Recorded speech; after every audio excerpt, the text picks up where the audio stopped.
చరిత్రను తిరగరాసిన మహానుభావుడైన 2 నెలల వయసులోనే చూపు కోల్పోయిన సకల శాస్త్రాలను తన మేధస్సుతో జయించిన అపర సరస్వతీపుత్రుడు జగద్గురు రామభద్రాచార్య స్వామివారు అంటే కేవలం ఒక గురువు మాత్రమే కాదు, కోట్లాది మంది హిందువుల ఆరాధ్య దైవం.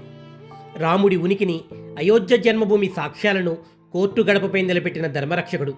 కానీ ఈరోజు ఒక యూట్యూబర్ తన వ్యూస్ కోసం, తన అహంకారం కోసం ఆ మహానుభావుడి శారీరక లోపాన్ని విక్రిస్తున్నాడు. అన్వేష్, నీకు తెలుసా నువ్వు ఎవరిని గేలి చేస్తున్నావో? చూపు లేకపోయినా ధర్మాన్ని నడిపిస్తున్న ఒక సూర్యుడిని చూసి చీకటిలో బతికి నువ్వు వెక్కిరిస్తావా? అన్వేష్, నువ్వు పుట్టింది విశాఖపట్నం పుణ్యభూమిలో. కనక మహాలక్ష్మి అమ్మవారి కులమైన గడ్డ అది. సింహాద్రి అప్పన్న ఆశీస్సులున్న నేల అది.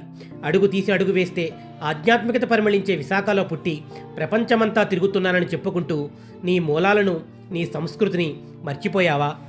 విదేశాల్లో తిరుగుతూ అక్కడి నాగరికతను నెత్తిన పెట్టుకుంటున్న నువ్వు నీ కన్న తల్లి లాంటి ధర్మాన్ని అవమానించడం చూస్తుంటే నీ రక్తంలో ప్రవహిస్తున్న సంస్కారం ఏమైందని అడగాలనిపిస్తోంది. విశాఖవాసులంటే మర్యాదకు మారుపేరు, కానీ నువ్వు ఆ పేరుకే మాయని మచ్చలా మారావు. ఇది నీకు మొదటిసారి కాదు. గతంలోనే మా జగన్మాత సీతమ్మ తల్లిపై నువ్వు చేసిన వ్యాఖ్యలు ప్రతి హిందువు గుండెను కోసాయి. ఆ తల్లిని విమర్శించినందుకు ఇప్పటికే నీపై కేసులు నమోదయ్యాయి.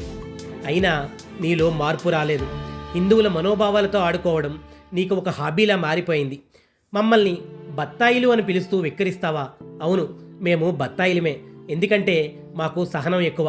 కానీ ఆ సహనాన్ని నువ్వు చేతకానితనం అనుకుంటే పొరపాటే. ఒకసారి కేసులు పాలైనా బుద్ధి రాలేదంటే నీ అహంకారం ఎంత ముదిరిపోయిందో అర్థమవుతుంది. ఒక దివ్యాంగుణ్ణి చూసి జాలి పడకపోయినా పర్వాలేదు, కానీ గేలి చేస్తావా? రామభద్రస్వామి వారికి బాహ్య ప్రపంచాన్ని చూసే కళ్ళు లేకపోవచ్చు, కానీ ఆయన హృదయంలో కోటి సూర్యుల వెలుగు ఉంది. 22 భాషల్లో పాండిత్యం సంపాదించిన ఆ మేధావి పాదాల దగ్గర కూర్చునే అర్హత కూడా నీకు లేదు. ఆయన అంధత్వాన్ని చూసి నవ్వుతున్నావంటే నీ మనసుకు ఎంతటి అంధకారం కమ్మిందో ఆలోచించుకో. కేవలం కెమెరా పట్టుకుని తిరిగితే జ్ఞానం రాదు అన్వేష్, సంస్కారం ఉండాలి. ఒక పండితుడిని, ఒక వృద్ధుణ్ణి, ఒక దివ్యాంగుణ్ణి గౌరవించలేని నీ పర్యటనలు, నీ వీడియోలు సమాజానికి ఏం సందేశమిస్తాయి? సోదరా, ఇంకా ఎంతకాలం భరిద్దాం? మన దేవుళ్ళను అంటే ఊరుకున్నాం, మన అమ్మను అంటే కేసులు పెట్టాం. ఇప్పుడు మన గురువులను, వారి వైకల్యాన్ని కూడా విక్రిస్తుంటే చూస్తూ కూర్చుందామా? ఇలాంటి వ్యక్తులకు వ్యూస్ ఇచ్చి సబ్స్క్రైబ్ చేసుకుని మనం మన కాళ్ల మీద మనమే వెన్నుపోటు పొడుచుకుంటున్నాం. వీడు ఒక యూట్యూబర్ కాదు, ధర్మంపై దాడి చేస్తున్న ఒక విషపూరితమైన ఆలోచన. అన్వేష్ లాంటి వాళ్ళు చేసే ప్రతి కామెంట్ వెనుక ఒక కుట్ర ఉంది. అది మన ఆత్మగౌరవాన్ని దెబ్బతీయడం. ఇకనైనా మేలుకో. నీ లైకులతో వాడి ఆహాన్ని పెంచకు, నీ నిరసనలతో వాడి అజ్ఞానాన్ని అణిచివేయి. రాముడు పుట్టిన గడ్డ కోసం సాక్ష్యం చెప్పిన స్వామివారు ఒకవైపు, ఆ రాముడిని, ఆయన భక్తులను కించపరిచే అన్వేష్ లాంటి వాళ్ళు ఒకవైపు. కాలం ఎప్పుడు ధర్మం వైపే ఉంటుంది. ఇప్పటికే చట్టం నీ చుట్టూ ఉచ్చిబిగిస్తోంది అన్వేష్.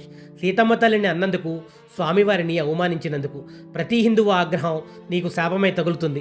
గుర్తించుకో, సనాతన ధర్మం సముద్రం లాంటిది.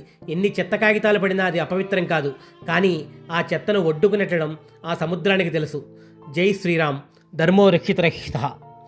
ఈ వీడియో కానీ మీకు నచ్చితే వీడియోకి లైక్ చేయండి, షేర్ చేయండి. ఈ వీడియోపై మీ విలువైన అభిప్రాయాల్ని కామెంట్ చేయండి. మరో మంచి వీడియోతో మళ్ళీ కలుద్దాం.